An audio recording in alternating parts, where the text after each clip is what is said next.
You're about to witness the strength of Blenderstyle, the show where we discuss an extreme blend of music. On this episode, NWA, Straight Outta Compton, released in 1988.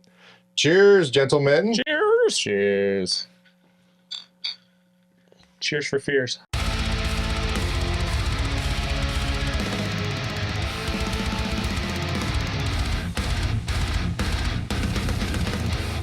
We have never reviewed a rap album, so I decided to crack the seal with a classic. I've been familiar with this album my whole life. My brother used to listen to this, so like going back and listening to this, I'm super familiar with all of it.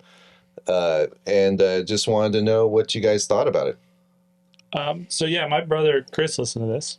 Word. Yeah, my brother from another mother. Shout out to Chris. Yeah. Blaska. So yeah, he listened to this a lot when we were kids, and I used to hate it. Or I gave the impression that I hated it, but going back to it, I was like, maybe I secretly liked it a little bit. Mm-hmm. Do you still like it now? It's weird going back to it. I feel like there's a lot of trying to find what sound they were going for in here that I never really picked up on back in the day. Interesting. You were saying that before, Nathan, that I would agree. Like going back to it. I really think it also, there's some really great beats on here, really great samples. And I mean, Bob Seger, like, there's some cool stuff here, but like it kind of gets a little bit like they've hit a wall, you know? You could it sounds old because it's old. It's old, and the technology isn't what it is now, you know? And that's kind of tight. It's like going through like a hip-hop museum for a minute, you know what I mean? Because I hadn't listened to this record for many years, but this was definitely a record that, like, you know, fuck the police, like, as a punk-ass kid, like, I was drawn to it when I was younger. I was probably way too young when I started listening to this. Your mom's like, you're going to hell. Well, like, in elementary school, we had this friend, Keith, that would somehow randomly, like, get, like, $100 bill. So. He was the dope man. Like a whole $100 bill. Yeah, I'm pretty sure he was like getting it from his grandparents or something. And his grandparents were like, go make some friends. My grandma gave me like a quarter. But so like he would like buy CDs, and it was always like Snoop Dogg, NWA, Wu-Tang. I don't know, just like more like Bone Thugs. Actually, I love Bone Thugs. I didn't hear of Wu-Tang until later, so I take that back. Yeah, so we used to listen to a lot of like Snoop and Coolio and all that stuff back in like the early 90s. Oh, yeah. Well, and we were like MTV kids in the 90s, and there was tons of rap on. Oh, yeah, that's all there was back then. Yeah, so. That's all there is now. I haven't watched MTV for years. Just kidding. But I never really got into rap, and one of the things I found when I was like starting to do my notes and stuff is like, what do I like talk about?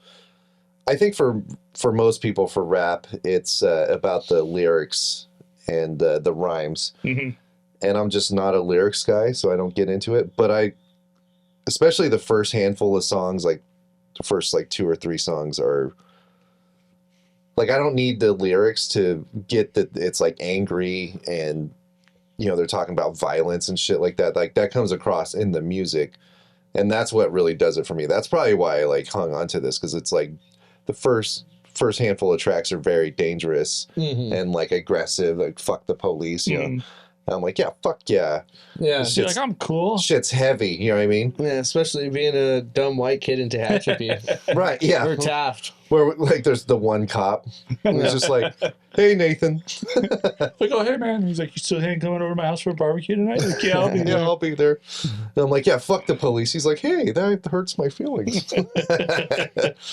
But going back to this, like you guys were saying, like then later on you get to express yourself, which is I kind of like as a song. And that's my thing. So I feel like I feel like there's this like edge to this where they really want to, it's like the forefront. Like nobody really knew how to talk shit about each other, and there wasn't that big like East Coast versus West Coast thing going on at the time, and so it was trying to sound hard to the boys in the hood and all the people that you hung around with and ran around with and stuff, and throwing your persona out there, not necessarily how you necessarily really lived your life, but what you wanted people to think about you. I get that from this too. Then they throw these weird songs and they're like something to dance to, and everybody's like, "Oh man, my feet are tired from dancing.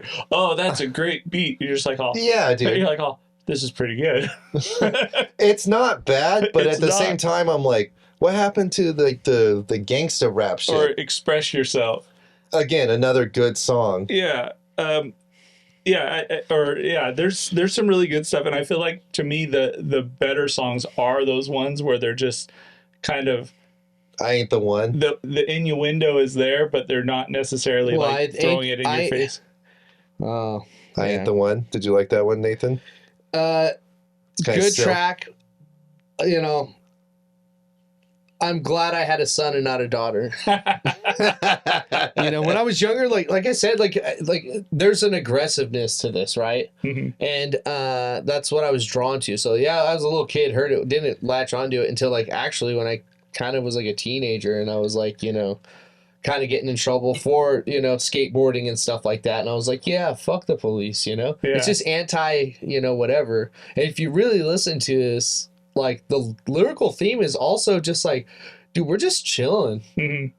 Like, I'm just doing my thing. Yeah. And you got to come That's fucking, you know, you got to come up on me. Like, what the fuck? So I like totally get that aspect of it. But like going back to it now, I'm like, I don't like musically and everything. It's very dated. Well, yeah, it's super dated. early. I mean, the super like the beats are very like early sample. Like some of it sounds like Paula Abdul. Like very like very basic. Like before all these synthesizers and stuff were popular, the Machine Gun lyrics on it, or the Machine Gun samples on it, are so realistic. Like I thought we were getting shot at when we were driving down the car. Well, and that's also it's what's like going on? It's like the first time these guys are kind of doing something like this. Yeah, you know what I mean. So like you could tell that they were like experimenting with it, but at the same time, the first 3 tracks that you bring up, you know, they're rad, but they all start kind of the same. They do, and it's like it's Ice Cube, Wren, and then Eazy.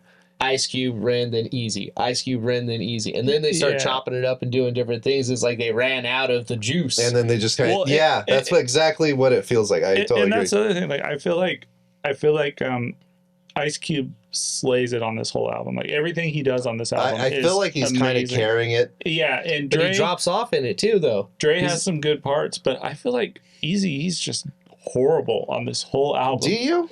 I like his sound, but I know what you're saying. But yeah, I like what he's saying because it's just so dumb as shit. Like my ding-a-ling. Yeah, exactly. Like this fucking. It's like this childish flow that he has, like trying to prove that he's not like. It sounds kind of lazy. He's like, oh, I'm not gay, dude. Check it out. I love women.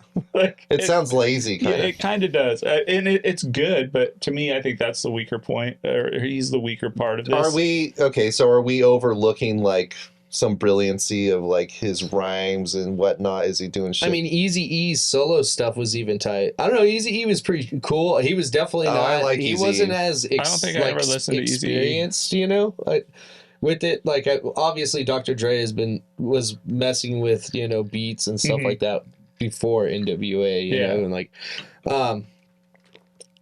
but like I really feel like these like guys are like cutting their teeth on this record, especially the MCs. Mm-hmm. Like Dr. Dre though, like his beats are tight, but they get a little old. And also like when he's on the mic, he doesn't sound confident. Eazy at least sounds confident. Sometimes I like Dr. Dre. I'm kind of like, is he kind of like having to layer his voice or something? I get Dre's kind of my least favorite on this, to be honest. See, Dre's my favorite moving on in their careers. Like I think Dre gets way better. Ice Cube. Oh no, yeah, Ice Cube for sure. But I'm saying like Lethal Injection. But I feel like Dre, his music got better and better and better as he went on. I agree. As a producer. Oh, for sure. And yeah, his productions are always really good. But on this, I feel like my favorites it's probably Ice Cube for sure. Ice Cube or Wren. I like Wren quite a bit. Great, man. They're like the MCs that are like. But I don't follow rap, so I don't know what Wren did after this. Yeah, I couldn't. Yeah, but this was like a super group, you know. I mean, at the time, all these guys went on and had. Oh yeah, all these guys went on to have. Or at least a couple of them, yeah. The ones that didn't die. Right. Rest in peace. Yeah. Eazy. So aside from all the like little kind of still trying to find the sound that they were going for at the time. And I kind of want to touch on what you said earlier about the Dre's beats kind of get a little generic at time. Do you think that maybe that was just a side problem of the samplers and stuff they used back then, not Like really a limitation having, of the technology? Yeah, maybe. Yeah, I mean, because I feel like Matt said it earlier, like a lot of these beats you heard in other music back in the day, it was Like really Paul basic, Abdul and yeah, stuff things like like that. well, I mean, there was a lot more sampling and stuff going on then. There is, you know, being an actual DJ or producer, like actually kind of like really meant something. You know what I mean? It's kind of, I don't know, maybe I'm talking out of line, but like I feel like that DJ isn't as big as it was then. You know what I mean? Somebody really cutting it. You know? Yeah. Well, and I kind of agree with that, but I feel like especially in gangster rap. well, but I feel like a lot of these samples and stuff were recycled from the dance craze, like the 80 or the early 80s, late 70s, like dance disco craze. Like a lot of these samples Dre is definitely the West Coast sound, and like dude, that is all West Coast. You know, if you go like East Coast, it was more heavy hitting and stuff. Like it's all West Coast, like bow, bow, bow, bow, you know. So good. It's all, West Coast is like, let's go hang out on the beach. yeah. California. But this is definitely some MCs that went on to go do some better things, I think. But this kind of falls short for me, guys. Okay. Going back to it, I still love some tracks on it, but also at the same time, you know, I'm just not really feeling it. I'll get the hate. I give it a 3.4. That's not a bad rating. I mean, especially considering you're not really a rap guy anyway. Oh no, I like rap and hip hop. Okay. I just I'm more like hip hop than gangster rap. I don't know. I kind of was into it, but I got more into like more like hip hop stuff. So is it a factor of it just being so dated, you think? It's dated. It's the lyrical content. I mean, when I was a childish. kid, it was like F you. That's what I liked about it. But even then, I didn't have too much. I mean, like... You don't really understand it. Yeah, I mean, it's not really for me, right? Yeah. I mean, they make it kind of clear, too, like, this isn't necessarily for me. Hey, small-town kid who doesn't know what it's hard to relate to, right? Yeah, and, you know, I mean, you like, grew up if in Tehachapi. We grew up in Taft. I'm kind of with you. I give it a 3.8.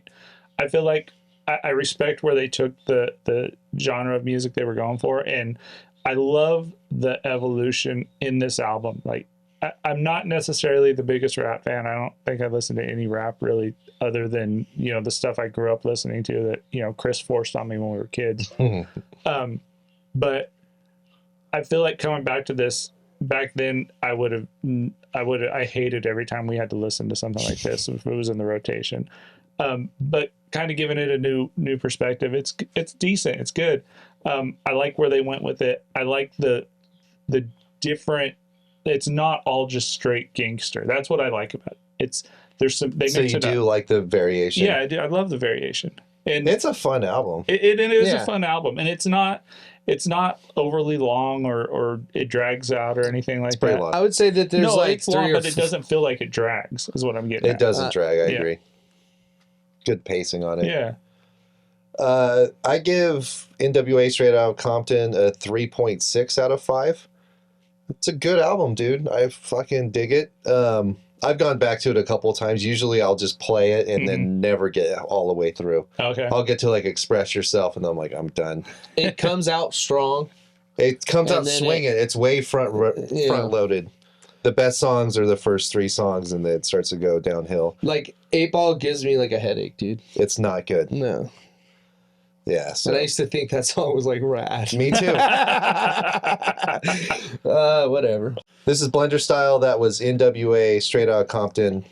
Let us know what else we should review. Like, subscribe, and tell us we're idiots for not understanding the genre of rap. Get at your boy.